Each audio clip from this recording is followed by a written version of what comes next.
You didn't find this video just by coincidence today. Something brought you here, and the fact that you can feel that distinction is exactly what I need to talk to you about right now.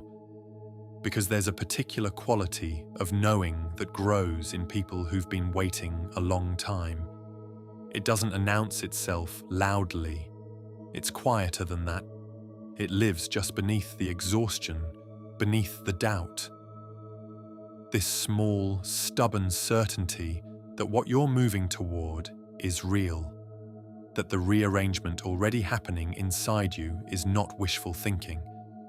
And I want you to hear this before another second passes. You are not misreading it. There's something nobody talks about when they talk about seasons of waiting. And that's the cost of it. Not the visible cost, not the things that haven't happened yet. I mean the invisible toll, the energy it takes every single day to hold a belief that hasn't been confirmed, to wake up and choose faith again when the evidence hasn't caught up with your knowing. People around you see a life that looks still, and you've stopped trying to explain the movement you feel inside it. Because how do you describe a tectonic shift to someone standing on the surface?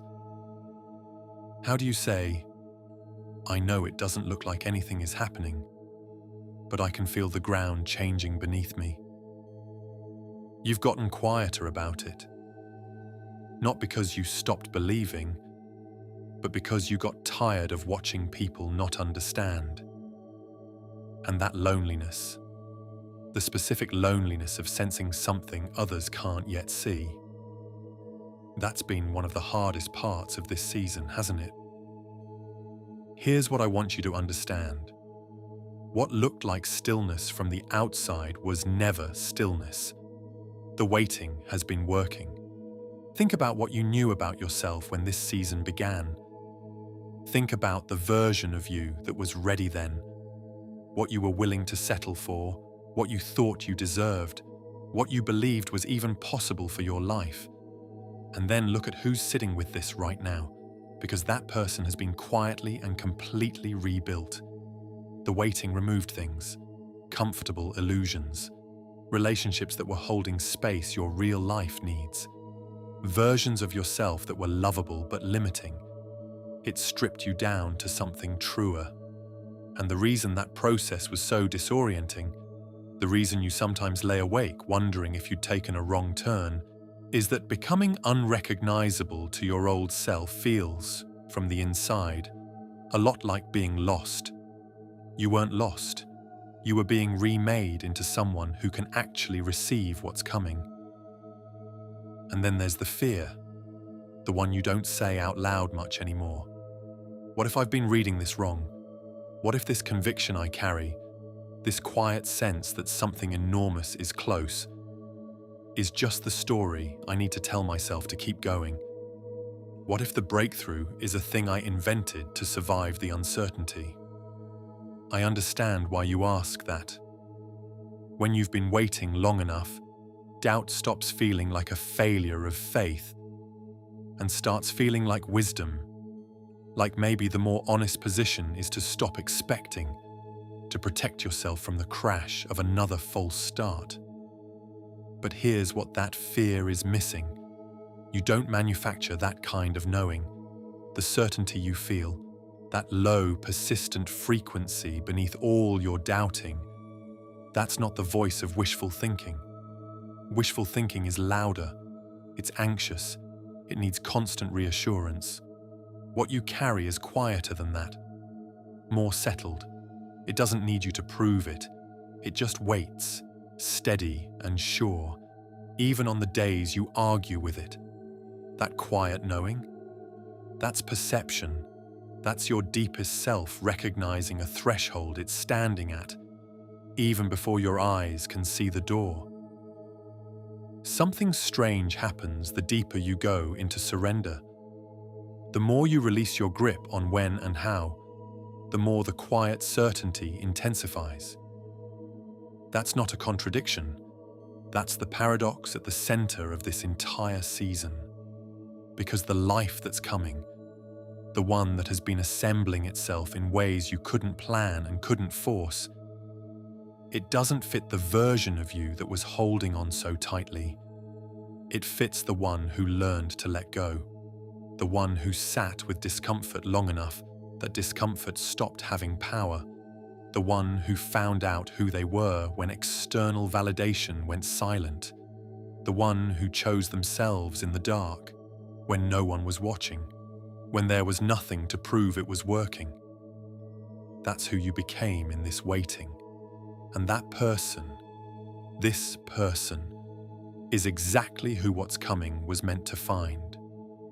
The title of this video says what's coming will surprise you, and I want to be clear about what I mean by that. I don't mean it will be unrelated to what you've been moving toward. I mean it will be larger than the version you've been hoping for, more complete, more aligned. The thing you were wishing for at the beginning of this season, the exact outcome you were attached to, was too small. It was sized for the person you were then. What's been assembling itself while you waited is sized for who you are now. And it doesn't arrive looking the way you imagined in the timeline you planned, through the door you've been watching. It arrives through a door you couldn't have pointed to, at a moment that, looking back, will seem so obvious you'll wonder how you missed it, even though there's no way you could have seen it coming, because you had to become this version of yourself first. The surprise isn't that it's not coming. The surprise is how right it will feel when it does. So here's what I want to give you today. Not instructions, not a strategy, just permission. Permission to trust what you've been sensing without needing it confirmed yet. Permission to let your knowing be enough, even when your logic argues with it, even when you can't point to evidence, even when the people who love you can't see what you see. Permission to stop apologizing for how long this has taken. You weren't slow. You weren't doing it wrong. You were going deep enough to do it right.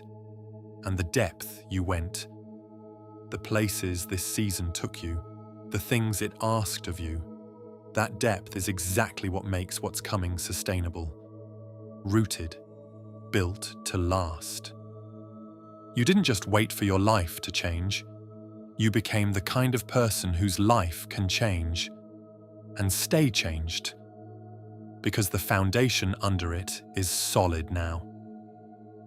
Before we close, I want to ask you to do something with me.